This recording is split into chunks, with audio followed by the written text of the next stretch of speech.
Opa, e aí, tudo bem com você? Eu torço que sim. Eu me chamo Werlerson Breno, eu sou aluno do curso de Letras do Unigrande. Este vídeo faz parte de uma das minhas avaliações. E aqui eu irei te dar algumas dicas e sugestões de como produzir uma boa redação do Enem. E também explicarei de forma resumida sobre as 5 competências existentes. Antes de iniciar, quero deixar claro que tratarei apenas de forma resumida do assunto.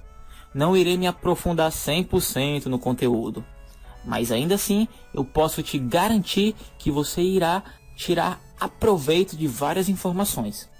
Ok, primeiro eu vou começar pelas competências e fecharei com as orientações de como fazer uma redação interessante. Lembrando, a redação do Enem tem como pontuação máxima 1000 pontos.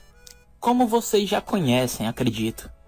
Inclusive, são 5 competências e existem 5 critérios de avaliação dentro de cada uma. Estas competências são corrigidas através de níveis, que vão de 0 a 200 pontos. Por exemplo, a competência 1 vale no máximo 200, e todas as outras também, e são calculadas de 40 em 40 pontos. Os níveis destas competências são registrados como não contabilizado, nível precário, insuficiente, mediano, bom e excelente. E o candidato poderá atingir, ou não, lógico, estes 200 pontos, como já foi mencionado.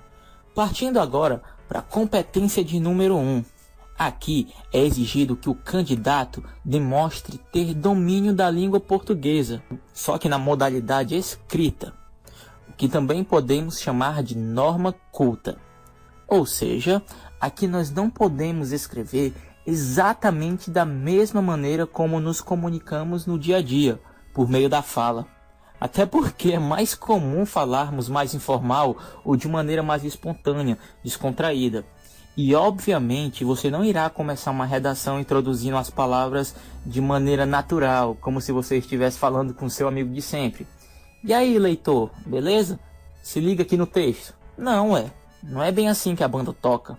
Lembre-se, escrever e falar são coisas distintas. É de suma importância nunca esquecer que na escrita devemos ter mais atenção com os vocabulários e as palavras que nós iremos escolher, pois fazendo escolhas inadequadas, o retorno que nós gostaríamos não será tão satisfatório. Aqui, o corretor irá verificar se você não está misturando as duas formas, a forma oral com a escrita. Além disso, também serão avaliadas as concordâncias nominais e verbais, sendo estas plural, singular, feminino, masculino, etc. Também será avaliado a grafia das palavras, pontuação, divisão silábica, acentuação gráfica, regência verbal, que é inclusive um detalhe que engana muita gente. É lógico que, quanto menos desvios gramaticais e ortográficos você cometer nesta competência, maior será a sua pontuação. Se você tiver apenas um deslize, não será penalizado por isso. Se cometer 2 e forem distintos, também não acarretará em perda de pontos. Entretanto, se os erros forem os mesmos, um exemplo, a mesma palavra foi escrita errada, ou 2 erros de pontuação, aí sim haverá um desconto na nota final do candidato. Dito isto, podemos seguir para a competência de número 2. Aqui é o seguinte: o candidato, antes de qualquer coisa, deve ter compreendido bem a proposta de redação, pois nesta competência é esperado que você aplique conceitos de várias áreas de conhecimento para desenvolver o tema dentro da estrutura de texto dissertativo argumentativo. Seu conhecimento de mundo é essencial neste ponto. Um bom repertório sociocultural é imprescindível.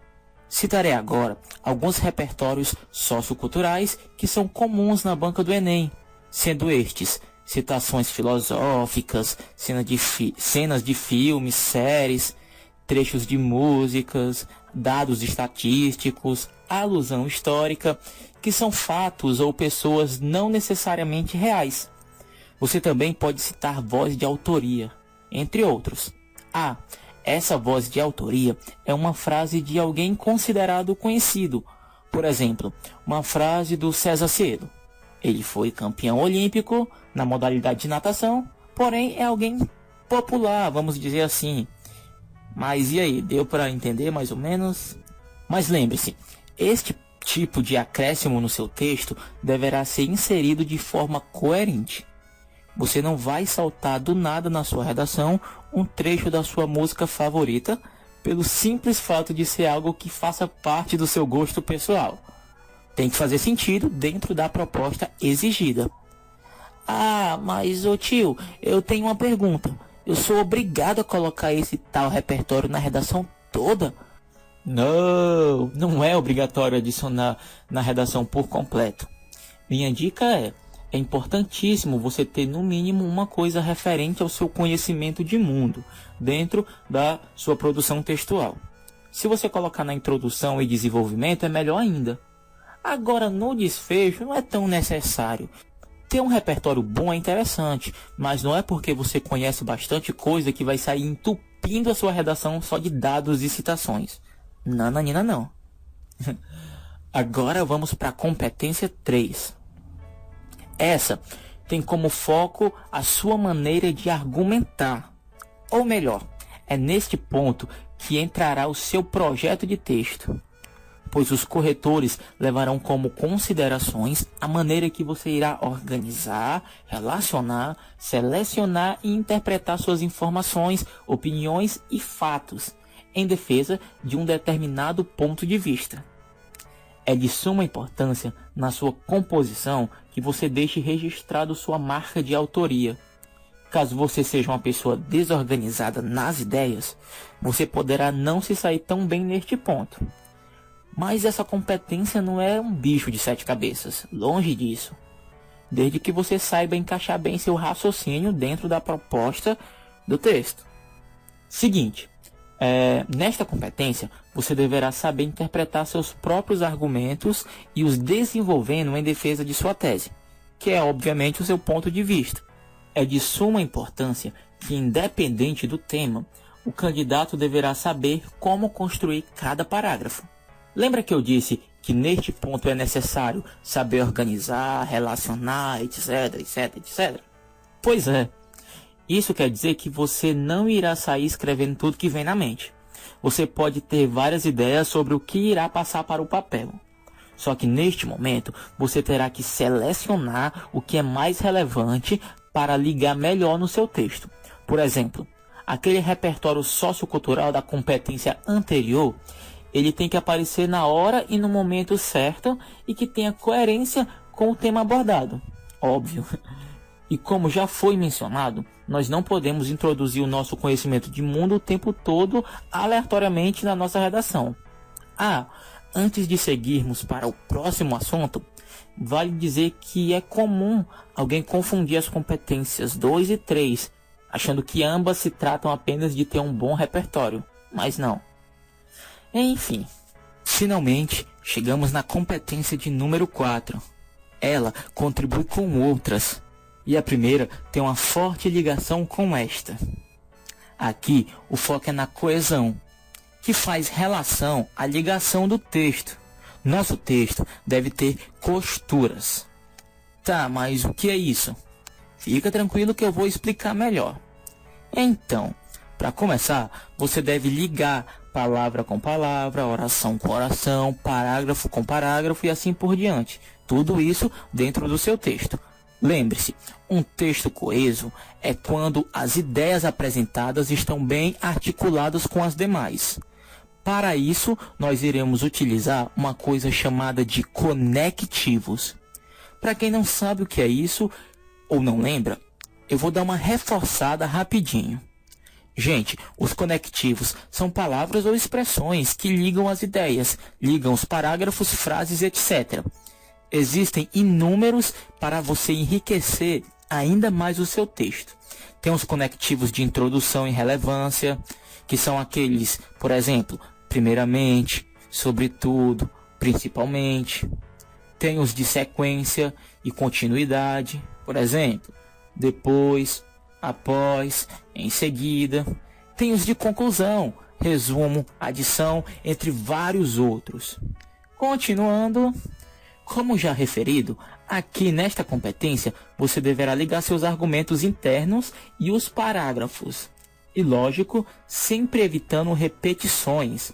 Qualquer dúvida de grafia ou para se esquivar dessas recorrências de palavras, tente trocar por sinônimos e fazendo assim que sua redação tenha uma variedade maior de palavras.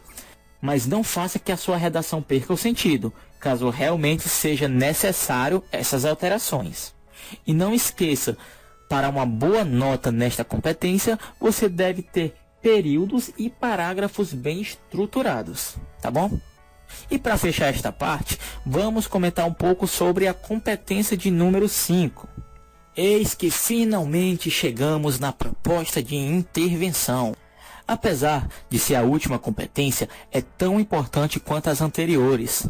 Aqui, alguns corretores são ainda mais criteriosos, mas não precisa se assustar.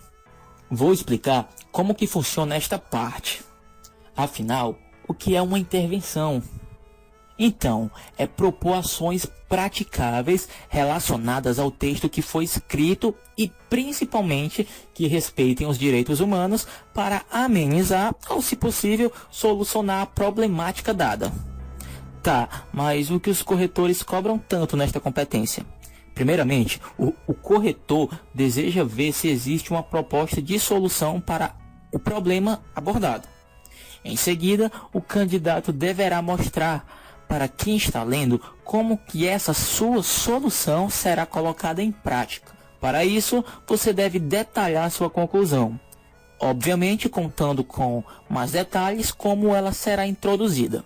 Tenha em mente que no seu desfecho tem que existir um agente, que é quem fará alguma coisa, como que fará esta tal ação e quais são as etapas de implementação.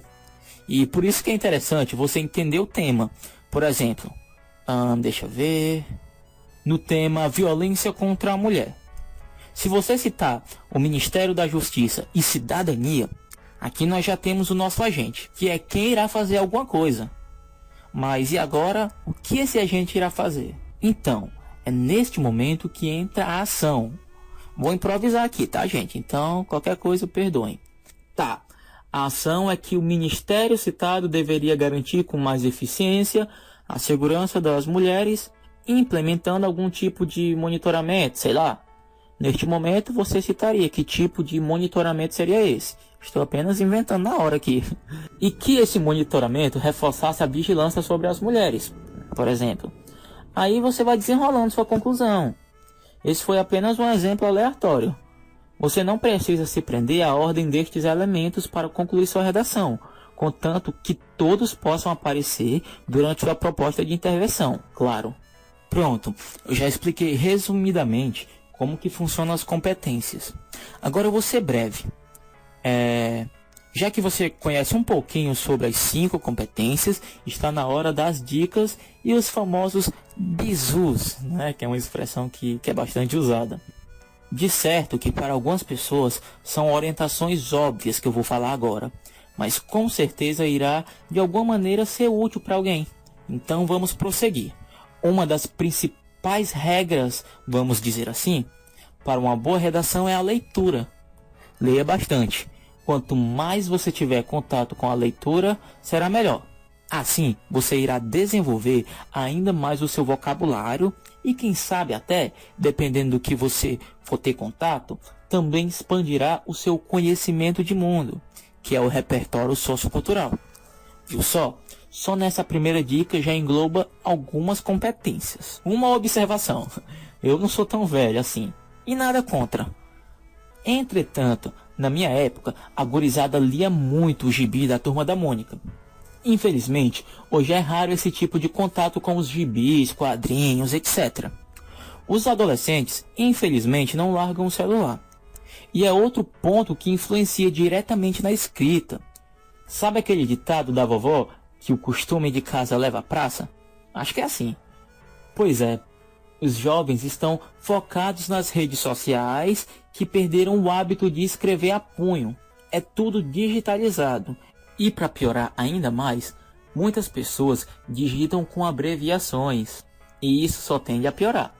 Por isso que quando se deparam com algum tipo de modelo de escrita para ser realizado no papel, sentem mais dificuldades, porque no papel não se pode abreviar ou contrair as palavras. E isso que eu estou falando já é pegando um gancho para a próxima dica, que é a prática. Você não precisa ficar fazendo redações loucamente. Não, mas é interessante que você treine com uma certa frequência, para ir se adaptando com essa forma de escrever. Vale ressaltar que cada indivíduo escolhe uma tática que mais lhe convém. Outra coisa antes de encerrar. É sempre bom você também dar um Google e pesquisar na internet as redações nota 1000. Assim, você irá adquirir mais conhecimento e absorver novas ideias. Por isso que leiam bastante essas redações nota 1000. Mas lembre-se, não reproduza 100% a redação nota 1000 do coleguinha, porque isso dá um problema danado. Por falar em problema, quase esqueci de dar as dicas de o que não fazer na sua redação para não zerá-la. Nunca faça desenhos na sua folha principal de redação, por mais que você já tenha concluído. Nas linhas restantes, não se atreva a desenhar ou escrever coisas aleatórias, como um número isolado, um rostinho de emoji. Lembrando, se você for religioso, por favor, não, de forma alguma, apele para o corretor pedindo pelo amor de Deus para ele te dar 1000, porque isso não vai rolar. Você irá ficar com 0 e também não escreva a receita de miojo, como já teve aluno que fez. Enfim, dito isto, eu me retiro. Obrigado por ter assistido até aqui. Espero que você tenha gostado da videoaula e principalmente, de coração mesmo, torço para que este vídeo tenha contribuído ou te ajudado de alguma forma. E é isso, se cuidem e até mais.